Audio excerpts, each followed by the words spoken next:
Hey YouTube, how you guys doing today? Kevin here coming at you with another video.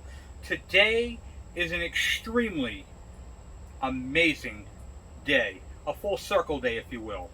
Okay, a day unlike any other. Today, I'm getting back a bike that I had to get rid of. A bike that I got my permit on, a bike that I got my license on, a bike that started my bikes in modification.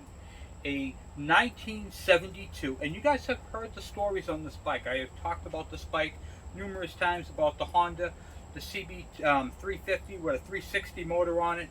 I told you guys about that I stuffed the 360 motor on there, and I did this to it, I did that to it. Well, that's coming home today, tonight. So I'm actually getting ready to load up the truck, and I just want a special shout out to John from Ghost Junk Removal for allowing me to use his truck while mine's down. And I'm gonna go pick up this bike. It's a part of me, and you guys are gonna see some stuff. It's not the prettiest of bikes, so it's not like a showroom bike or anything like that. It's a bike that I built when I was 16 and has a lot of one-off stuff on it, a lot of modifications. I mean, a ton of modifications I've done to this bike, and well, it'll never be sold again. I will have this bike until I die. It is a 350 Honda 1972. It's gold, and well, you're gonna see the bike. But it's got a 360 motor on it, a 1976 360 motor on it, and the manufacturer date on the frame, and I always remember this because it's in October, which is my birthday month. So the motor is the same age as me, 44 years old. The bike obviously is older, and I've converted. Well, you're gonna see. I'm not gonna stop talking now, but hopefully you guys enjoy the video, and thank you guys again for all your support, your thumbs up, your subscribes, and your comments. They mean a lot to me. I'll talk to you guys in a little bit. Hey YouTube, alright. I first have to say, I cannot believe I'm doing this video right now. That's all. I cannot believe I'm doing this video right now. I'm going to talk to you guys about a moment, a bike frozen in time for 13 years. Okay, I apologize for the little bugs that are flying around. It is hot out here. This is the bike that I had talked to you guys about a couple years ago. I had sold this bike. It was either 07, 08. I know it's been about 13 years since the bike has been gone. This is the bike that literally started it all. And when I say literally, I mean like this particular bike, this VIN number, okay, this registration, this bike right here literally belonged to me. I drove this bike, not a bike that looks like this bike. I built this bike when I was 15 and a half, and I got my permit and my license on it at 16. This bike. I had this bike for 16 years. I mean, I'm sorry, I just can't. I have to say it again. I cannot believe I'm doing this video. This is a true blessing to have this bike just in my presence. It's amazing to me. So let me talk to you guys a little bit about this bike. I built this bike out of several different bikes, as I do many bikes. But this bike right here is special because I literally built this bike with my own two hands. And for those of you who are looking at, that's not a 350 motor. No, that's not a CB350 motor. That's a CB350 bike, 1972. But that is a 1976 CB360 six-speed motor, okay, that I stuffed on that frame. I did that when I was 16. This is the bike that I had talked to you guys about. This is the bike that inspired many of my builds. I know she's ugly right now. She's been sitting dormant for 13 years. But the headlight modification, you can see inside there, you can see how it's got a replacement bulb. I did that. That's a completely different light. I did that.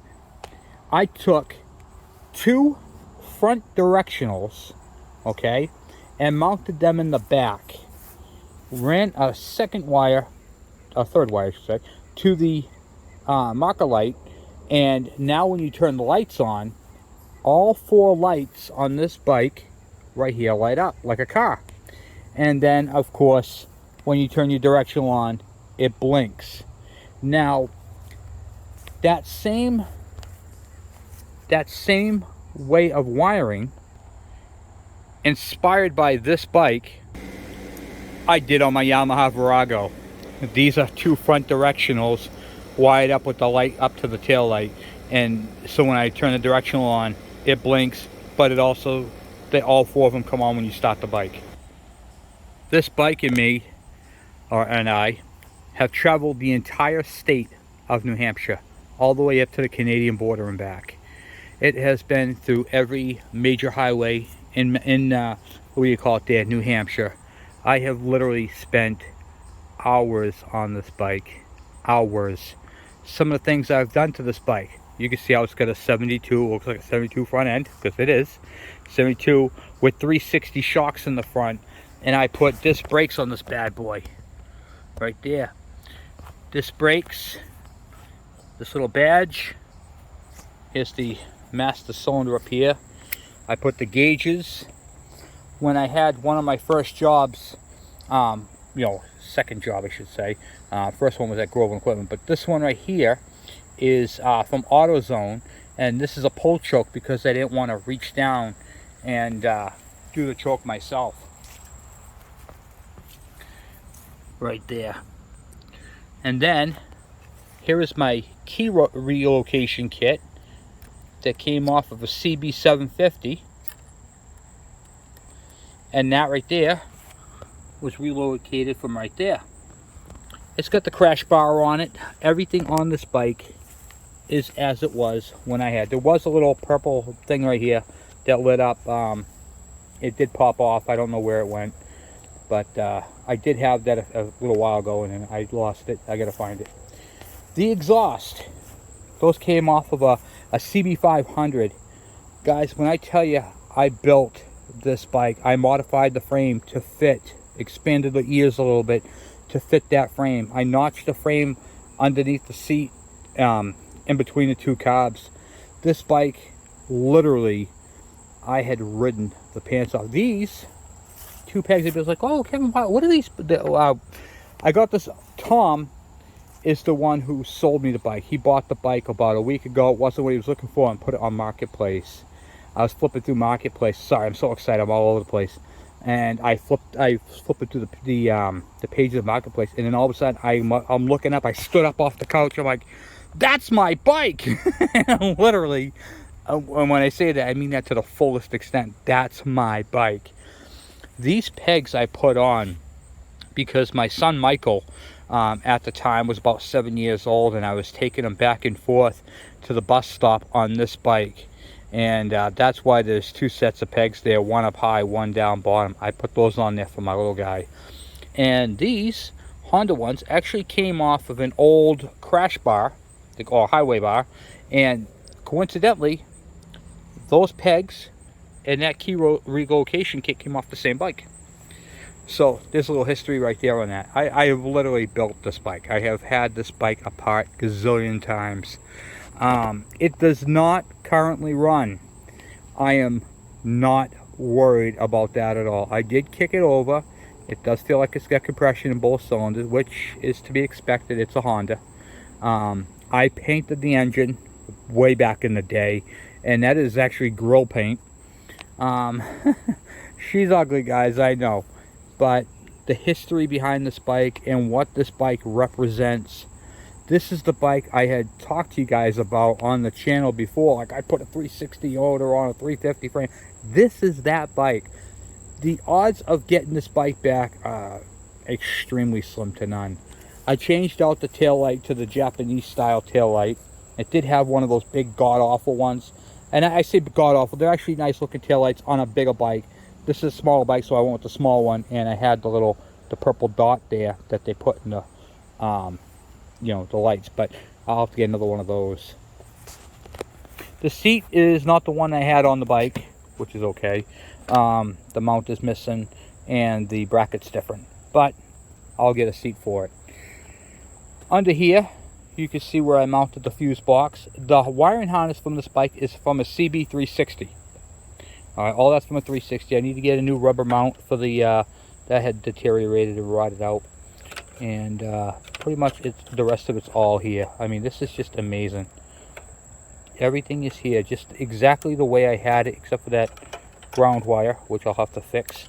But it's all here. I can't even believe I am looking at my original bike. This is just amazing. The helmet holder right there and right there. There's supposed to be a hinge bracket for the seat that goes here with a pin. We're going to have to get that. And surprisingly, it's in good shape. They relocated these, what do you call it there? I don't know why they did that with the condensers. So I'm to figure out what that's all about. It's sat for a very long time. The tank is now junk on the inside from what I could see. It's really, really rusty, which is to be expected. Honda tanks aren't the very best. In fact, they're probably one of the worst tanks you can possibly get on a bike. But that's okay. We're going to see if we can fix it. And if we can't fix it, we're going to get a replacement tank for it.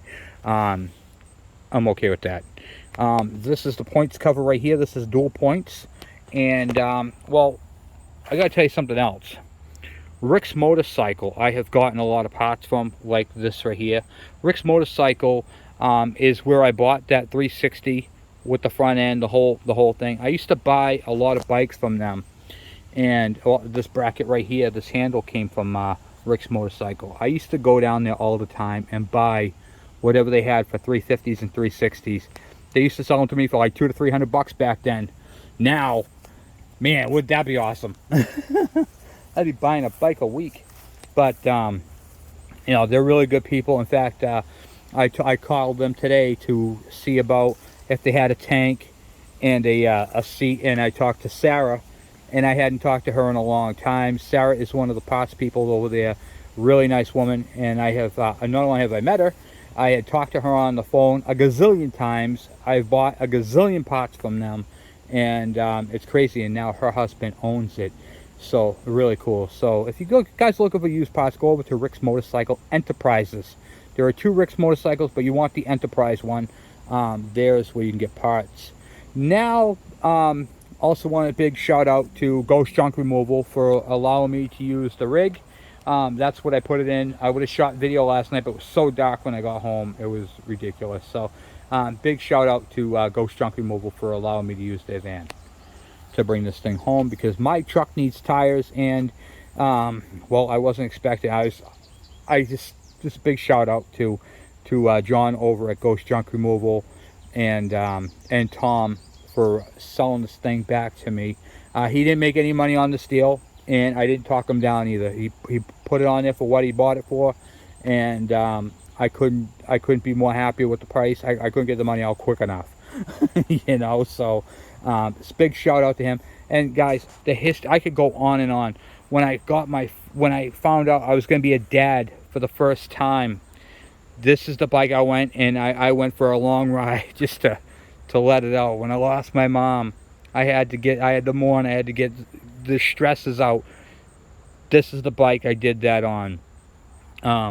Pretty much every aspect on my life from the time, well, within 16 years. From the time I was 16 when I got my permit and my license on this bike, all the way up to this is the bike that started it all. So I have to get this thing running. I have to. I can't really afford to do anything to it right now. Money's extremely tight, and this is really all I'm doing for work right at the moment. So it's very tight, and I had to scratch the surfaces just to get the green to do this. And I don't mind telling you guys that when you find something that you had to get rid of because of a hardship, which is the only reason why I sold this. I had moved from the White Mountains back down here, and I needed the money, so I had to let her go. And literally seeing it on Marketplace, I stood up off that couch. I couldn't tell you how fast. I had the phone in my hand. I was like, oh my God, that's my bike. And it was late, and I texted Tom anyway, even though it was late. I just couldn't. I had to text him. And luckily he wasn't mad. He was actually honored, and I got to talk with him about the bike and explain to him what was going on. And yep, this is my bike, and I have to get it back. So this is the story of my CB350 with the 360 engine and the bike that started my motorcycle, I guess you say Vandera or whatever you want to call that wording. Oh, this is the bike that stator that's in this bike has been rewound by an electrical, I think actually it was Rick's motorcycle at the time. I think they separated, I'm not sure, but they redid that stator on that. That's got heavier windings than a regular 350, 360 motor. That's got heavier winding. I had that custom done, and for more amperage.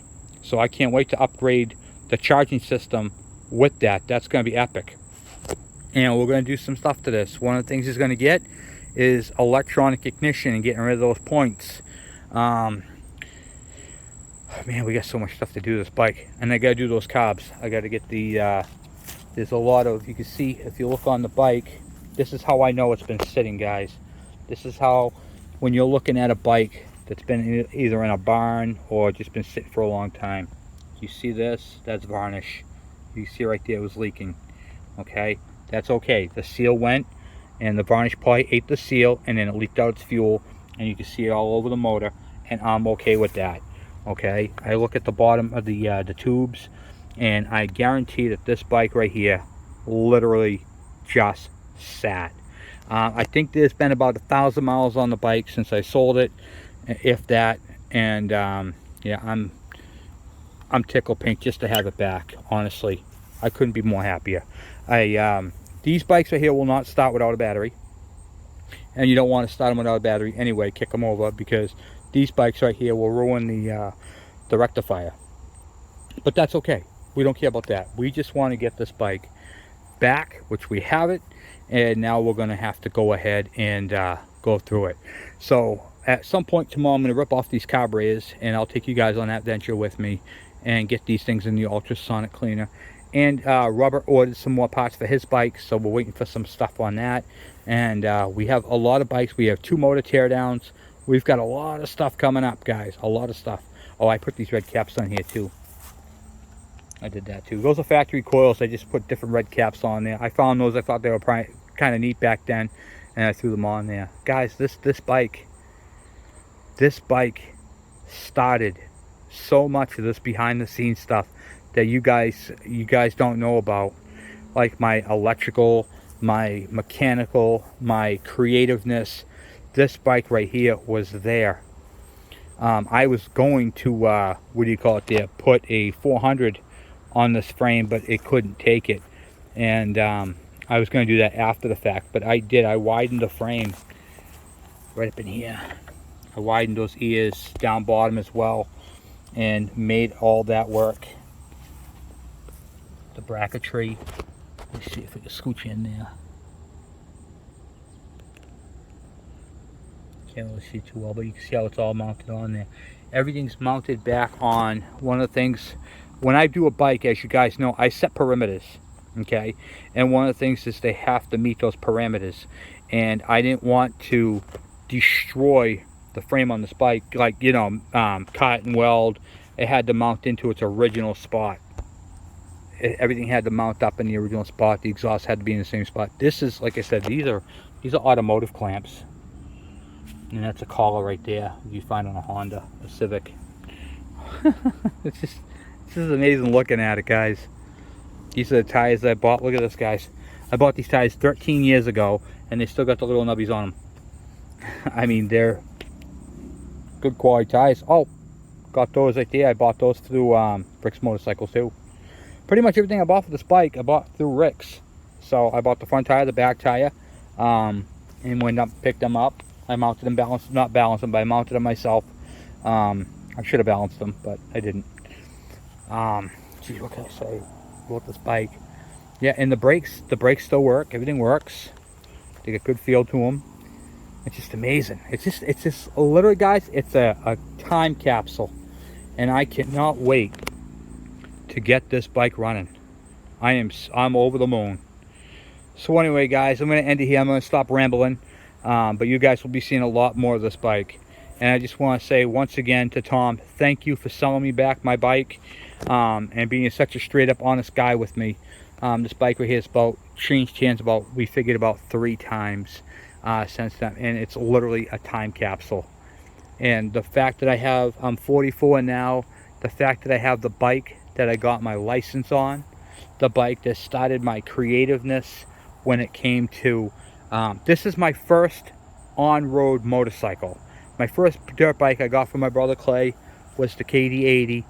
This one right here is my first motorcycle that I had on the road. The very first bike. And not just the first bike, this bike. Not another 1972. I had this one. This is the one that I built with my own two hands. And I'm over the moon about it. So just to have it back. Anyway, guys, thank you for watching. Thank you for subscribing. I'm sorry I kept rambling on. There is so much on this bike. I could talk about this bike for hours, and I could tell you guys some crazy funny stories. In fact, I am going to tell you guys a funny story on this next time. I don't want to be long-winded on this one, but and it has to do with my friend Dominic, and he'll kill me for sharing that story, but I'm going to do that. I'm going to share that story with you guys next time. Anyway, guys, thanks for watching. I'm out!